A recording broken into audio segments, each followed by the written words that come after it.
Hey guys, and welcome to Midwest Coasters. Today we'll be doing a fun video that was, well, only slightly inspired by Coaster Studios video, but today we're just gonna be looking at top 5 lift hills and talking and chilling, and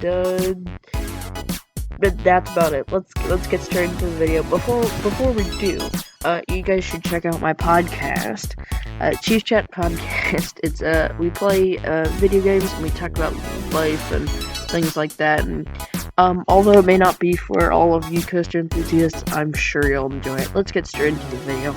Okay, so number 5 is going to be Diamondback at Kings Island. This is a very tall coaster, and you'll notice a theme here. And mostly it just comes down to this coaster is, like, it's not as, I'd say, it's really fun, and there's lots of airtime, but it's not as interesting as many others. You just kind of whip over the lift hill, there's nothing too special. Obviously, great drop, and a lot of airtime, but it's not really a bit different than many of the other things to make it interesting, or there's no really beauty factor. I mean, you can see the whole rest of the park, so that is really cool and does certainly put it in the top 5, but it's not interesting after you look past that. Okay, let's move on to number 4. We've got Raging Bull. Now, this one mostly comes down to, obviously you can see the whole park, but then on top of that, there's the pre-drop, so you kind of look to the right, and then you get pulled over, the pre-drop, and that adds a lot to this, I guess, view, because then you can see the whole park for a few seconds, and you're slowly whipped over, especially in the back. You're slowly, well, actually it's speedy, you're whipped over the top, and it's really just fun. It's really fun to kind of be there. The drop is really good in the back, and I highly recommend it. If there's a row you're gonna go on Raging Bull, back before front. And a lot of people are kind of down on Raging Bull. It's a really good ride. That's the truth. It's a good ride, and people just don't accept the truth. They just, I guess I haven't ridden a ton of hypers, but of the 3 I've ridden, it's number 2. And Diamondback is one of the newest hypers and better hypers, recommend everybody. I just don't think Raging Bull is gonna be last. That's the truth. Okay.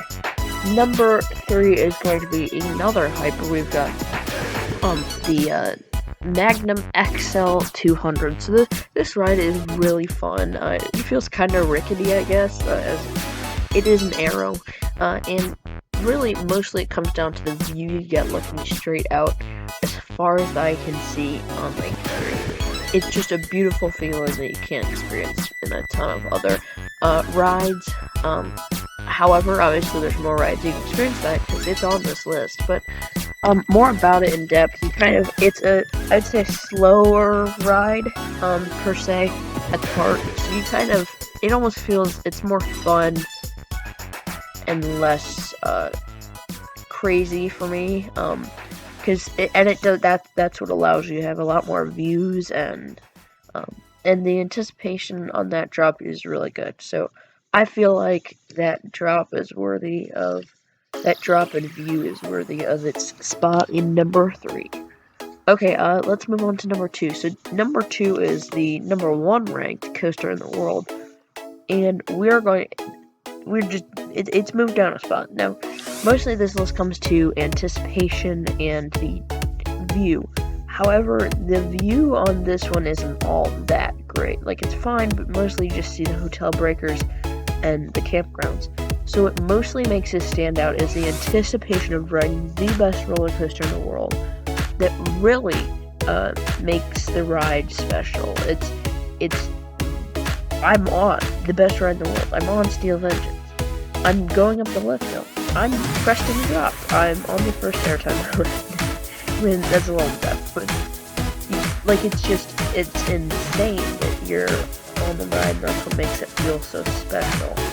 At least to me, that you're kind of on the ride, you're going up the lift hill, and you're about to crest the first drop of the best roller coaster in the world. It's that thought that makes this the best. The view is fine, but it's nothing special. Okay, I mean, it's the funny thing is, all of these rides are about 200 feet, and I'm saying, oh, Steel Vengeance view, nope, not very good. Whereas the rest of them are great. And you can see a lot of the park, it's just not as good, in my opinion, as the others. Okay, number 1. We're gonna say Millennium Force. So, I mean, I know it's kind of inspired, I guess, by Coaster Studios, but the reason Millennium Force here is for, I mean, a very similar reason. Being next to Lake Erie, going up really high, is an experience that I don't think you have on many coasters. How many theme parks are next to the water? 0 to none.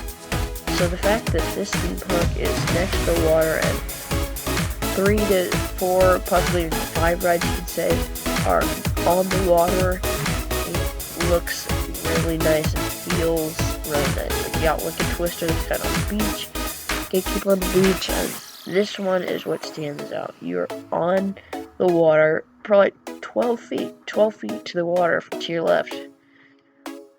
If the trains fell off the track, if you just fell just right, you might survive if you landed in the water.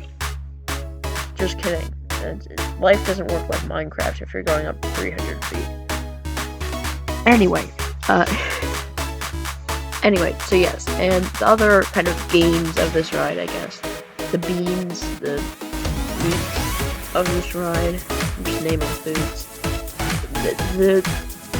What makes this ride on this list is also like the kind of the T-bar you have on you. It's just, you feel free, like you can just fall out. I mean, it also provides some airtime, although there's no airtime on the ride, really. The other advantage, I would say, is the very cool, like there's just the one tiny railing and staircase on the right. Other side doesn't have anything, so you're just like, wow, I really could fall out if this was straight fell off. That would not be good. And I mean, that thought isn't always positive, but it's the thought you have on the ride, so a thought that counts. I'm sorry, guys. Okay, we're just gonna move on to the number 0. Like and subscribe, and I'll see you guys next time here on Midwest Coasters. I'm having some problems today.